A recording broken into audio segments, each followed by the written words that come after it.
The Spin-Off Podcast Network. Skinny are helping you show how smart you are with the 1Q quiz, an all-new, super challenging and super quick daily quiz built by the Spin-Off. Every Monday, Skinny are giving you the chance to prove you're smart with the Skinny Extra Credit question.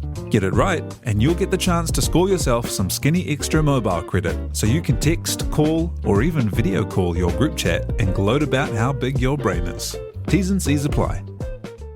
The Fold is brought to you by O Media, making brands unmissable and public spaces better across Aotearoa.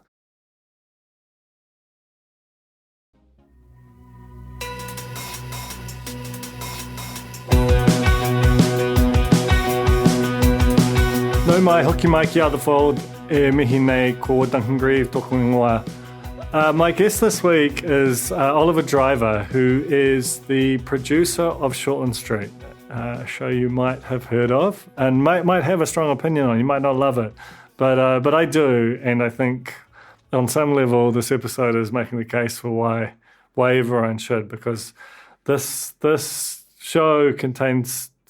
It doesn't really make any sense that New Zealand should be able to maintain a daily soap, and the only reason it can is because I think both in conception and in terms of what has happened to it over the years, they've got a lot of really difficult things right. I think they have tried to make it a show about all New Zealand, and obviously, no doubt, if you were to watch it back over the years, there have been plenty of times when they haven't necessarily done that correctly, but there's always been a sense that this thing is in motion, and as I say on this episode, I think it's like a leading rather than a lagging indicator of where we are going as a society, and I think that's to the immense credit of the production and actually the network which has screened it over the years. So Ollie Driver he's very well placed to do this because he has fulfilled basically all the roles on the show. He started out as an actor, playing Nurse Mike Galloway, who turned a decade ago to write and direct, and is now the producer. And he talks about the nature of that role, which at the best of times sounds like way too much for any person to do, but to try and manage that through the pandemic, and particularly through the last 3 months, I don't even know how it's happened. And he looks sort of, like he's surviving, which is quite extraordinary. So, a quick bit of background about Ollie. He was, after being on Shortland Street, he was creative director of Alt TV, which was like quite a cool, interesting indie TV channel in the O'Os. But he was also a co-host of Sunrise, which was a short-lived TV3 response to Breakfast. He did those things basically back-to-back, and I feel like that kind of high-low or alt kind of mainstream tension is something that, it's not dissimilar to a bunch of people, but he really embodies it in extremes.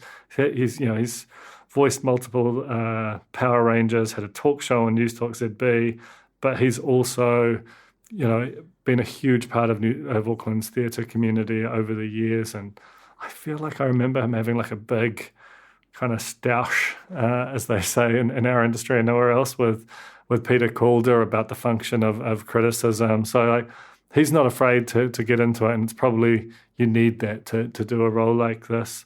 But yeah, it's just really fun for me, who's watched Shortland Street at various times, very for blocks of years, and found that the country that you see through it a pretty authentic representation of us, given the limits of the form, which are pretty significant. So it's a really fun conversation, I think, about a fascinating subject, and to have made it to 30 years and still be going strong, still innovating, it's a real credit to everyone involved in that production, all 170 of them. This is Ollie Driver on The Fold. Tēnā koe, Oliver, and welcome to The Fold. Kia ora, thank you very much. I wonder if you could start by telling me what the vibe is like in Henderson/Ferndale right now as you close in on this very momentous occasion. I think there's a level of excitement and a level of exhaustion. We joke, or I sort of have a running joke of thank God it's December, because it feels like that at the moment. And weirdly enough, for us, COVID for the first 2 years was an exercise in strategy and how we do systems and how we put things in place to keep people safe. And we did kissing through perspex screens and all sorts of distanced stuff, which we kind of had to work out. But nobody had COVID, so it was everybody was always available. Whereas this year we're finding it really difficult because we've had over half of our cast have had COVID now. We're approaching half of our crew have had COVID. And so when Omicron first hit, we had to just rewrite massive amounts of scenes and massive amounts of storylines as we lost actors for 10 days at a time. And how does that work? Because these storylines are intricately plotted out over long periods of time. They're arcs that every single one impacts, other elements of the other characters' arcs. Like how did that sort of manifest itself in the sort of scripts and what happened to storylining through that period? We had to be incredibly nimble. And at one point, when Omicron first broke here, we had a fairly early outbreak in the studios, and we had 4 actors catch COVID. And this was at the time when you were a close contact if you'd been in close proximity to somebody, and the isolation period was 10 days. And so within a couple of days, we'd lost 10 actors for 10 days. And we were in the middle of shooting 15 episodes because we shoot across, multiple episodes in a week. And there just wasn't the capacity for us to move all of those scenes to when they came back, because also what happens if they come back and another person's got COVID, and so we have to move the scene again and move the scene again. So we were quite reactive for a while, having to write and change things as more and more people were going down. And then at one point I just had to make the call that we shut the production down for one day, which is a very rare thing, and we've only done it sort of 2 or 3 times in our history, and it's all been COVID related. And then we had to bring the entire writing team together, all of the storyliners, all of the script editors, all of the key creatives, and we had to go, we have to fix this problem. We have these actors out. We have to rearrange these stories and change it through. And in some ways, there were some happy accidents. Some of the characters that you had to swap out from particular storylines that went into other storylines was actually really nice. We had one of our characters, Vivian, who's Chris Warner's partner and runs the wellness centre. She became the character who had to go into the operating room where Drew was working to kind of give the message. And she was just, what's she doing in here? And it's like, it was actually nicer for that. And that was around Harper's pregnancy. And there was hilarious things of kind of like, okay, so she's having her hen's party. I mean, not her hen's party, her what's the one before you have a baby? The baby shower. And it was like, here's all of her friends in it. And then this friend was out. And there was, okay, they're not it. This friend's in it. And in the end, the baby shower was like Chris Warner and Desi and quite surreal stuff. And, people had to swap out of storylines. And so you had instances where one character had picked up this person and then now another character was dealing with it. And it made us change our processes for a little while, because what we switched to was we always sort of have operated where we're shooting multiple episodes across multiple blocks, so that everything that's shot in the IV or in the staff room is shot in a bunch. And so you might be shooting scenes in the staff room from 15 different episodes in a day. And we swapped all that around so that we started shooting in order of the episodes. So we would shoot 2 episodes over 2 days, so that if somebody got sick, we could write them out of those episodes without them being in scenes we've already shot. And so we had to change the whole nature of how we shot for a while, and it's been exhausting. It's been absolutely hugely exhausting, and the cast and crew have been absolutely phenomenal. And then on top of that, we went, hey, don't forget there's a 30th anniversary, so make a really big spectacular thing, and that's been a real hard thing for us to do, I think, this year. Because if you think about it, you've got all that. Then you've got the 30th anniversary. And are you still, like you have the lengthier episodes going through winter? Is that happening again this year? We're not going to do those this year, right, because it's too much. Yeah, it does feel like it's something has to give, and maybe it's that. Yeah, it came down to the fact of like, what is our core business and what are we really trying to do? And what we're trying to do is make 5 episodes of great television a week. That's what we want to do, that engages our audience, that fulfills our character arcs, that tells great stories, anything else that we're trying to do on top of this, we're in a pandemic, man. So cut yourself some slack and concentrate on that. And so that's what we've sort of done in recent. I don't know if people have been told that, but there's no winter 1 hours, guys. Sorry, TVNZ, if you wanted to do that in a special way, but Duncan's got the scoop.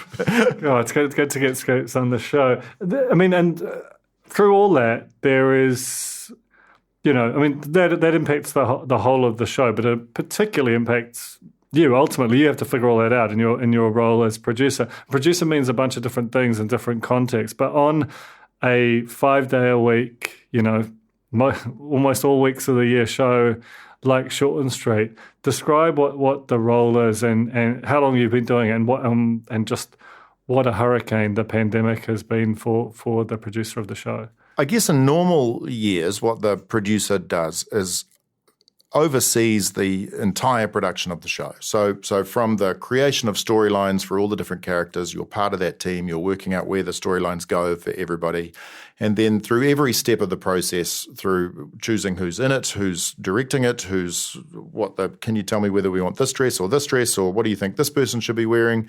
Involved in all aspects of that type of the production. You're reading scripts and giving notes, you're reading storylines and giving notes, and then in terms of the production itself, you're watching all of the episodes, and then often the directors will present their episodes, and then you sit down with the network and you make a bunch of changes, and so you have to adapt to those, and then you have to work through those with the editors, and then you have to work with the composer to come up with the sound mix for that block, and then you have to work with the network to get it out there, and the promos and the recaps and the previews. So the mind word I shouldn't say, the mind screw up thing, whatever you want to, the mind fuck about it. Mind fuck is fine. You can say mind fuck on the show. Is that you have about 50 to 60 episodes in your head at any one time, because we're storylining today. So today I start the day on a Monday, storylining the week for 10 weeks' time down the track sort of thing. And then you're also reading the scripts for one block and giving notes, and the storylines for a different block and giving notes, and then there's a block being shot that you have to be across, and then there's a block you're editing, and then there's a block that you've just edited that you have to do the notes on. And so you're constantly having sort of these many, many timelines going on. And in a way, I used to direct a lot of theatre, and the way that I always thought of the director's position is the same way that I sort of view the producer's position, in that you're just the first audience member. And so everything I do, I try to be guided by what would I want to watch as an audience member. If I was watching the show, what do I want to see, and what's going to make this episode as good as it can possibly be. And obviously your relationship with Shortland Street goes back well before you kind of started working on those kind of production side roles. And you played Mike Galloway, a sort of a stoner nurse from late 90s kind of thing, which was probably some kind of apex of its cultural cut-through during a time when there wasn't that same access to just the sort of infinite strands of culture the internet's brought. What was it like to be a Shortland Street actor in that period of time? You were certainly very well known. It was the biggest thing, is that the viewing numbers back then were massive. I mean, they were equal to the news. You were talking 1 million people a day watching, or 700, 800,000. There was a lot of people watching Shortland Street, and you were very much recognised. I'm still recognised as Mike from Shortland Street. Out of all of the things I've done in my life and my career, and the biggest thing that you'll get is, weren't you that guy on Shortland Street?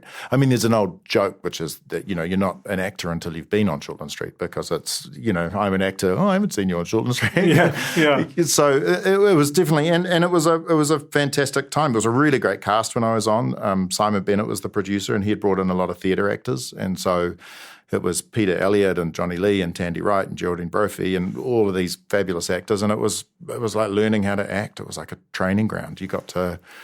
Because the thing about Shortland Street is it's very fast, but you also get to record whole scenes. And so most TV shows, in fact, pretty much all TV shows that we watch, when you're filming a scene, you're going to break that up into lots of little bits. And so even if it was this podcast, we'd shoot a wide shot, and we'd shoot the wide shot, and then we'd stop, and then we'd do some lights, and we'd change some things, and then we'd just shoot your shots, and we'd do all of the scenes again, and then we'd come around and shoot my shots, and then there might be a special shot. And so you're doing the scene 10, 15 times from lots of different angles.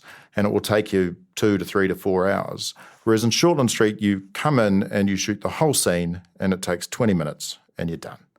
And so it's a you just get to play the whole thing, and that's actually really wonderful as an actor, because you're not trying to hold on to, okay, this is your shot, but I still have to feed in, or you just get to go in there and play and be the character and be the actor and enjoy the scene. In terms of the way it's made, I've visited the set a few times on various capacities as a journalist, and one thing that's been sort of impressed upon me, and you can't help but absorb when you're there, is the pace that it works at, and what a sort of, it's almost like a factory production line that is happening almost in real time. Because, like scenes are shot and then they're immediately shooting up to editors. Which, as I understand it, is almost like globally significant in terms of the way that it's done. It's not a normal way to make almost anything in that sort of genre. Do you unpack for me a little bit of that process and what it is about Shortland Street that is sort of different in terms of the way that the thing is made? Yeah, I guess in terms of soap opera, or multi-camera television, which is what we sort of are, we make it in a way that is different to some capacities in that we still do what we're talking about there, which is to shoot the whole scene at once. We have 3 cameras that move as the scene progresses and change shots. And so the main camera might start out with a 2-shot of the actors that brings them into the thing, and then one of the other cameras will be getting a mid-shot, and then while that shot's being recorded, the other camera will be reframing to a different size and position, and the other camera might be getting ready to bring somebody else in, and we're editing as we go. And so if you're sitting in our control room, you're watching pretty much what's going to go to air. I mean, we do trims and tightens, and we might cut out those words and change that, or look at an alternate take for something. But generally, we're shooting for the majority of the scenes, the entire scene in its entirety, which is why our directors need to be very good at editing before they edit before they shoot. So as a director on the show, you're given your 100 scenes for the block, and in each one you sit down and you go, the camera will be on this person, and then I'll cut to this, and this camera will reframe while that's happening, and we'll get to this and we'll do this, and so that by the time it comes through, you've got a complete scene, and that gets sent straight to editing, which is all in the same building, and then they're cutting as they go, and that's partially because of the speed that we work at, but partially also so that we can check to see if we've got it right. I mean, we have some great resources in the fact that all of our cast are there all the time, and all the studios are there, and all the cameras are there. So if something doesn't quite work, we can reshoot it, and we can re-script it, or we can change it, and we can send it back up and get it through in time to be a completed episode. But it's mostly due to the scale of what we're making. I mean, we make 5 episodes of television every week for 49 weeks a year. So you knew what it was like as an actor, and yet went back into the machine knowing what a hurricane it was going to be. And because you've done sort of theatre, and because there tends to be this sort of rightly or wrongly, the perception that soap operas or Shortland Street is a different kind of quality of production versus, and obviously they're trying to do different things, but you're hardly alone in terms of someone who's been through Shortland Street and has come back to work on it, and that's not.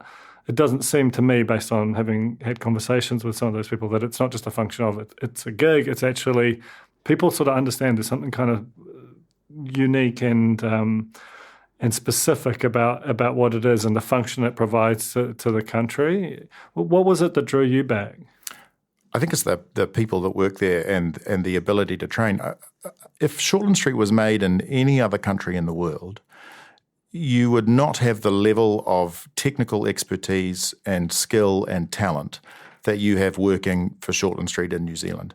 And that's just a factor of the size of our industry, in that, if Shortland Street was made in America, all of the people that I work with would be working on other shows, because there would be other shows available to them to be working on. And so the people that are script editors, or some of our DOPs, or some of our directors, or our writers, or those sorts of things, would have the capability to be working on much bigger, much more flash and sort of wonderful looking shows, I guess, in terms of their idea. But in New Zealand, Shortland Street still attracts a wealth of talent.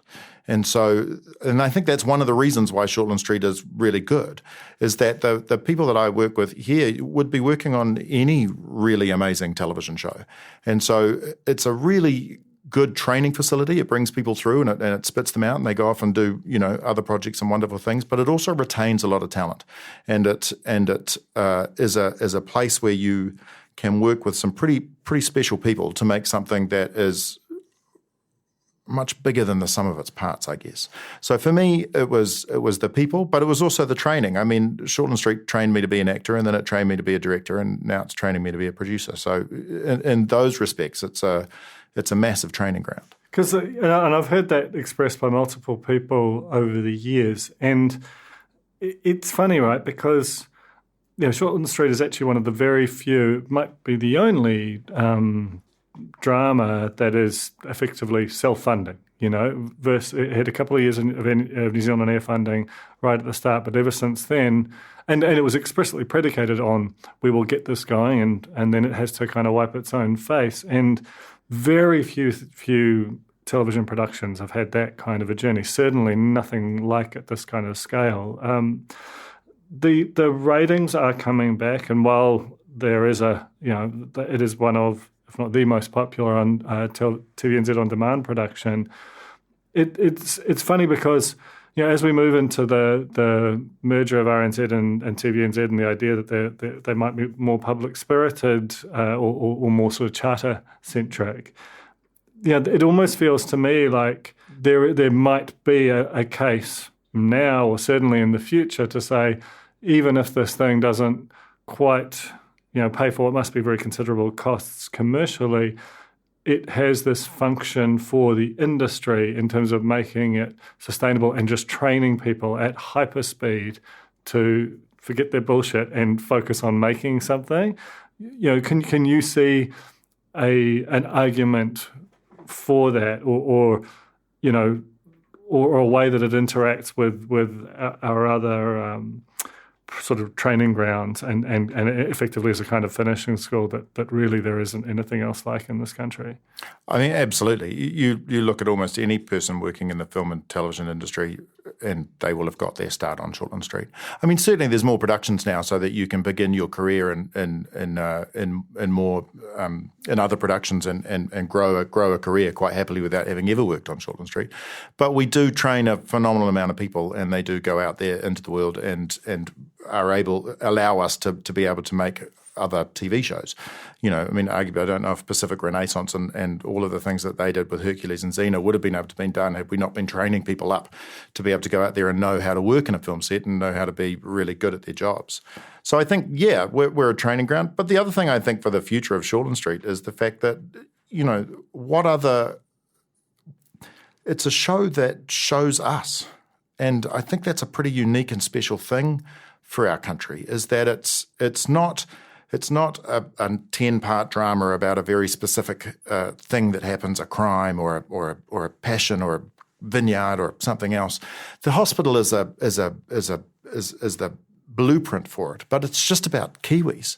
And I think that the fact that we have this show that plays 5 nights a week that reflects us and our society is really important. And I think that will always be important for us to have something that feels absolutely 100% Kiwi and allows us to kind of talk to the nation and talk with the nation in a way that is not the news and not print radio or podcast or anything else, but as real people, kind of being real Kiwis with obviously massive, ridiculous drama that happens on a daily basis.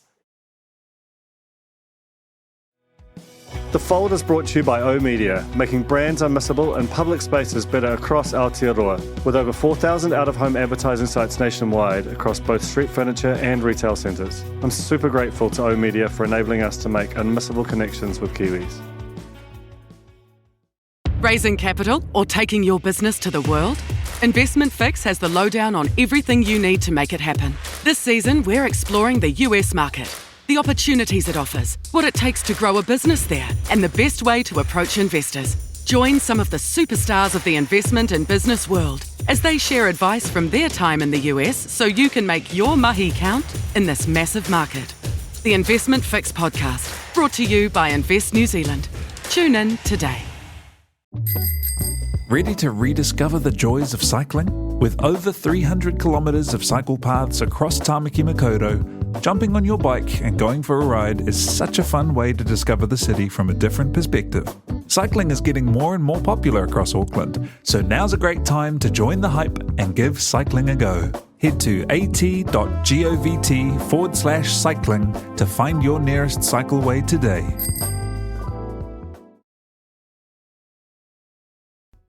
It's interesting you say that, because that's been, and I've written about this in the past, is the extent to which this has always been a show that's felt in some ways ahead of its time in terms of it's had a very diverse cast. It's had sort of same-sex relationships and like a lot of the kind of sort of news or social issue storylines that have run through society in the last 5 or 10 years were actually broached on Shortland Street a long time ago, had trans actors and characters, and latterly it's had quite a significant increase in the amount of te reo Māori, which you see almost without it being a big thing on the show. What drives that, and how has that, because soaps are often in other parts of the world actually relatively conservative institutions and can feel like they're a lagging indicator of social change, very known to be very heteronormative, for example, whereas Shortland Street's been a lead indicator of social change effectively from the start. If you look at what New Zealand was like 30 years ago, how did that come about, and how has that been maintained? Because it's very easy to sort of have that sort of slip away. I think that's partially a New Zealand thing, right? We're not afraid of talking about stuff and speaking about stuff. And we didn't know, I mean, I can't speak for 30 years ago and what the producers and the network were thinking back then. But I know for now, it's very rare that the network would say to us, hey, that feels a bit much. We're encouraged to be forthright and to challenge people and to put characters and situations and stories and families that reflect the New Zealand not only that exists, but that I think, is beginning to exist. And so I think that's partially a Kiwi thing, is that we're okay to do that. I think it's partially we didn't know the rules of what soap operas were supposed to do and what they didn't do, and we wanted to get out there and be bold and be brave. And I think it's also a reflection of the casts that we have available to us. We've got really amazing actors here, and sometimes we do those things intentionally, and sometimes those things happen unintentionally when a particular actor auditions and we go, oh my gosh, they're brilliant. We have to change the whole nature of the story to suit this person. But I think, ultimately we want to be out there on the forefront, and we want to be doing stories that make you think and make you question and make you challenge, which is, the same as all good content, right? It's like I always think that the mark of a good play or podcast or TV show or movie is coming out afterwards and not wondering where you parked the car, is having an argument with the person that you went with about what you thought of it. And I don't even mind if you hate it. I mean, I don't actually mind if you hate Shortland Street. I just want you to be talking about it, because that's the thing. Love it, hate it, but be affected by it and be moved by it, so that you can then have your discussions afterwards going, God, that's too Māori, and no, it's not, it's great, and I don't believe there's so many gays on the show, and it's kind of like, but great, be talking about that stuff. That's important. It's interesting because, I grew up watching Shortland Street. It started... Same, we all did. Yeah, you're right, and so I was like 12 years old when it debuted, watched it through my teens, picked it up again in my 20s when my kids were young, and now...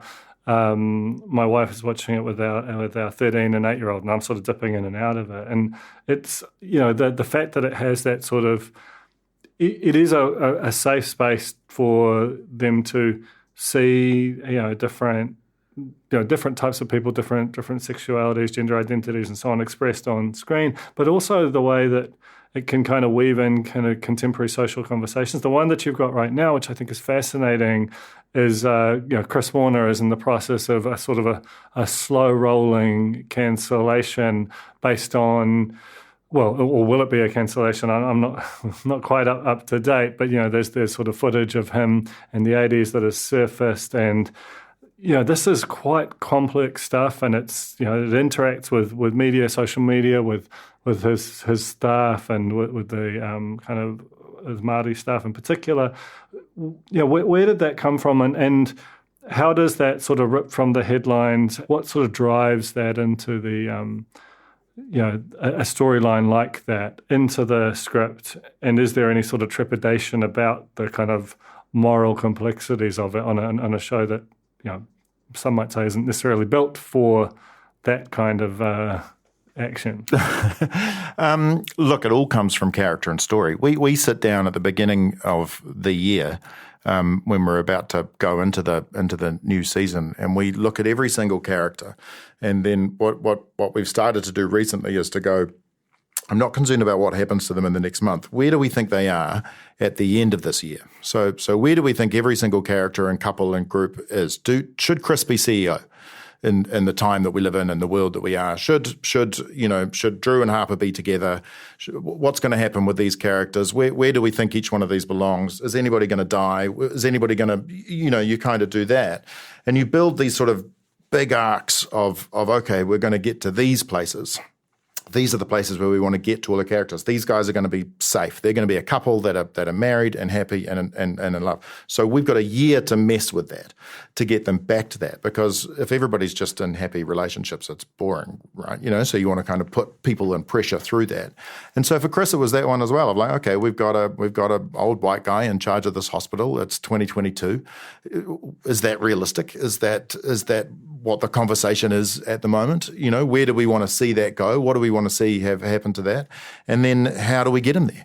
And what pressure can we put him under to create drama and story for that character, but also to create drama and story for the whole world? And one of the things that we really wanted to do this year was to raise TK up to be the same as Chris, and to kind of go, well, you've got these two families. It's always been the Chris Warner family. It's been the Warners and the hospital and that world. And what we've sort of wanted to do this year was to kind of go, well, what happens if that shifts a little bit and there's two and they're doing co-governance on a soap opera, or fighting for it, and what does that do to the hospital, and how does that divide the hospital, and how does that make everybody feel when this shift happens and these changes happen, and then once you kind of go down the road of, okay, that's interesting, let's do something where it's a civil war, like a two titans having a fight. And once again, that comes out of, we shot an episode where there were two funerals at once. There was Curtis's funeral and there was Tess and her mother's funeral. And watching that, the difference between those two funerals that we did, which one was Māori in the way that it was done, and one was very traditional Pākehā in the way it was done. But Chris was the head of one, and TK was the head of the other. And we were like, this is really something interesting. Yeah. What's the okay? Where can we get to in here? And then once you get into that, then all of the story tends to flow pretty easily. We have these massive boards that you're kind of writing up where everybody goes into the future. And so you're sort of going, they've got to get to this point. And so when you kind of get to this week, you're like, well, we know they've got to get here before they get here. So what pressure can we put them under in this? And so for this one in particular, it was like, how do we really put Chris under the pump? And this is the other joy of Shortland Street, is that we've got 30 years of story and character to fall back on. So we knew we wanted to do the second part of the story with Chris, and I'm not sure if that's gone to air yet. But we wanted to put him under pressure before that happened. And so then this was like, well, this is an important part of New Zealand history that actually happened. And in the Hakapāti incident, which is, a whole separate thing. But can we play with that world and what it's like for these ghosts of Chris's past to come up, and how does that affect everybody? And then it's a real tricky navigation on that, to go, how do all of these characters interact?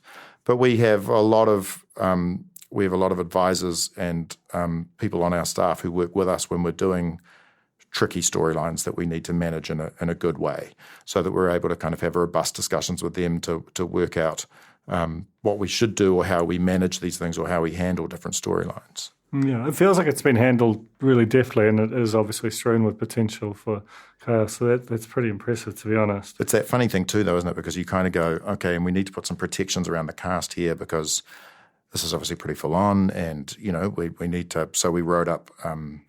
Okay, here's the how we shot it. How we did the technology, the face swapping technology.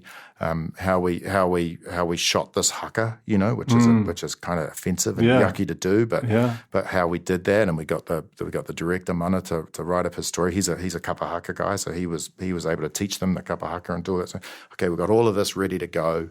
When we get the how dare you, and then Facebook comes and it's just racism. You kind of go, oh, well, we weren't actually. That's what we got. Was a lot of comments about when it goes out into the world. Yeah, it wasn't people going, how could you possibly make this haka? It was people going, leave Chris alone. Oh, and you're like, oh, okay. I think that's more a reflection on Facebook than on Shortland Street. It is. It's a screaming into the void, isn't it? It is. So you mentioned earlier that period that you were on, that I'm not attributing this to you, but that hugely high ratings when I was on. Not that you were claiming it, but that was basically a given. Just so many shows were just rating their ass off, and Shortland Street was at the absolute peak of its audience. All of television has come back from there, but particularly channels, TVNZ2 focuses on 18 to 49. That is the audience that's stripped away much faster than the sort of 50-plus audience that's more at home on TVNZ1. What constraints does, the fact that the fundamental economic basis of Shortland Street is just not as strong as it once was, has that introduced, like, are you having to do more with less yet? Or like, how does that impact the show itself, the fact that it just doesn't have that, because nothing does have that same cut through that it once did?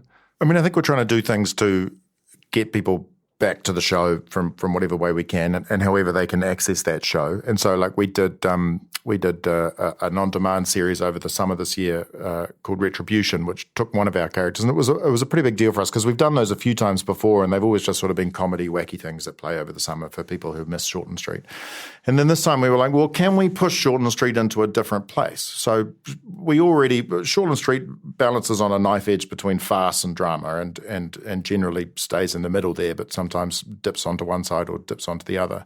And we generally went very funny and comedy with those because they're fast to write and you've got some really shoot. Great comic characters and have it for a long time. Yeah, and then with last year's one, we kind of went, well, let's push it really into dark. We've got this character Curtis. He's loved by the audience. He's absolutely loved, and he doesn't want to come back on the show, so that's fair enough. He's busy doing his own career and stuff. We can't keep bringing him back in. He's in a relationship. His character's in a relationship with a character who is on the show, and he pops in and out, sort of that sort of thing. But can we go and tell a story that's just him? He's theoretically an undercover cop down in Christchurch. So can we do a story that's that and really push into the darker side of Shortland Street and tell more of a procedural cop undercover type show? And TVNZ let us take that risk, and we approached it in a totally different way. We shot it the way you'd shoot that sort of show. It was mostly on location. In fact, it was all on location. We didn't shoot any of it in our studio world. It was all single or two camera. And we went in a really very different way for it, and it got a huge response. And and then what we did with that is that we kind of went. I mean, we killed Curtis on that show, which everybody got very upset about. But unfortunately, Nahuia, who plays Esther, got pregnant, and then once she was pregnant, it was like, well, Curtis can't not be on the show and be a dad. Then he's just a terrible dad. So he had to die. But we introduced characters in that show that then came into the main show. And so you started to have this thing where, like, if you've watched that just because you wanted to watch that and you enjoyed that, well, Hamish, who was a bad cop in that, and Steph, who was a character, they now come into the main show, and we sort of bring people back into that world. And so I guess what we're trying to do, we're not really limited in terms of budget. We're always tight on budgets. Everything's always, trying to do a $1,000 thing with a $500 budget. But what we're trying to do is to create stories and characters and moments that relate to different people and that people want to watch. So it's is to recognise that it's not just television that people are stopping watching. Soap opera is a big commitment. We want you to watch 5 nights a week, every night, to stay in tune with these characters and to form relationships with them and to give up your 7 p.m. every single night. And so that's a big ask. And so we have to work even harder now, I think, to make sure that we're producing stories and characters and situations that people can relate to and that people want to watch. And so we're changing the way that we make that show slightly in terms of telling longer stories, because the one advantage we have over almost any other show is that we tell stories over years. And we get you to love our characters over years. It's like Marvel, right? It's kind of, by the time Iron Man dies, I've seen him in 22 movies. I care about him. And you can draw on that history of that stuff. And that's what we can do. So what we're trying to do is to sort of tell longer stories that pay off in more meaningful ways and draw audiences in and keep them hooked into stories that most shows can't do, that we can kind of go, watch what happens with this couple over the next 2 years, because we've planned it. And that's what we've started to do more of, whereas I think we've always sort of been in a what happens for the next 3 months, what happens for the next 3 months, what happens for the next 3 months. And now we're starting to go, what happens in the next year and the next 2 years, and how do we create arcs over these characters, these 2 years, that are really going to affect people and are really going to make you feel like these characters that you watch every night and that you love, that you're going through this drama with them. And so I hope that that's going to get people more invested in watching the show as the payoff of what happens to these characters is more integrated into a long-term vision. Which is basically a way of saying you try and stay in motion and turn things which are sort of hard about the soap into advantages. Yeah. And we just had recently a graphic illustration of what happens, what can happen, when you fail to keep moving, and that was the end of Neighbours. What? Recently. Neighbours is finished? But which must have been a real thing it must have sent a chill through Shortland Street, because there just aren't that many of these things. Neighbours was something we all kind of grew up with in a similar way. How did you and the production kind of respond when that news broke, that this thing that felt like it was going to be here forever, just like Shortland Street did, wasn't going to be around anymore? Yeah, I mean, I think it's like, you're definitely sort of aware of the similarities, and you're definitely aware of there's a big institution that's been around for around over 30 years that's ended, so it's possible for a show to end. But I do think Shortland Street's very different to Neighbours, and I think Shortland Street's better than Neighbours, and I think I do. It's got a headline. But I do, and I think that Shortland Street isn't really a soap opera. It's the format of a soap opera, and it's 5 days a week like a soap opera, and it has soapy elements with cliffs and things like that. But we really view Shortland Street, we don't write it like one, and we don't try to shoot it like one. And that's why I think, Neighbours doesn't have those things that we've been talking about, where you are arguing with your partner or discussing this with your kids or having a big emotional reaction to something. And I think that's what we're trying to do, and that what has been done so successfully by every creative that's been involved in the show for the past 30 years, is to make a show that really impacts on people. And I think, if Shortland Street were to end, it would be a much bigger and more significant loss of work, but also of New Zealanders' identity than the loss of Neighbours is to Australia. Yeah, I couldn't agree more. And it's an astonishing thing to have got to these 30 years. Looking forward to watching it play out. Ollie, thank you so much for joining us on The Fold. Thank you very much. It's been a pleasure. The Fold is brought to you by the Spin-Off Podcast Network, together with Vodafone. It was hosted by Duncan Grieve, produced by T.I. Butler, with production management by Rachel LaRue and series production by Jane Yee. To find out how Vodafone can help you reach your personal and business potential, visit vodafone.co.nz.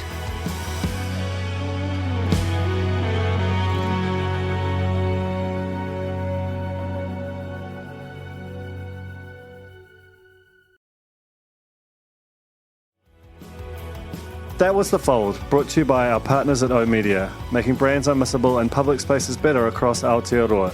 Huge thanks to oOh!media for sponsoring this episode of The Fold and enabling us to make unmissable connections with Kiwis.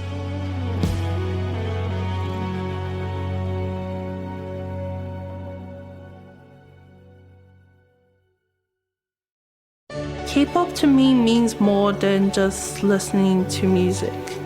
It's learning to be myself. The spin-off's new documentary, K-Pollies, follows 3 Pacific youth obsessed with K-pop. In a one-off documentary, see what they've found in Korean pop culture and how they bridge it with their own. When you start dressing, looking different, everyone side-eyes you. But in K-pop, they're just like, no, like celebrate yourself. Watch K-Pollies today at thespinoff.co.nz/videos. Made with the support of New Zealand On Air. The Spin-off Podcast Network.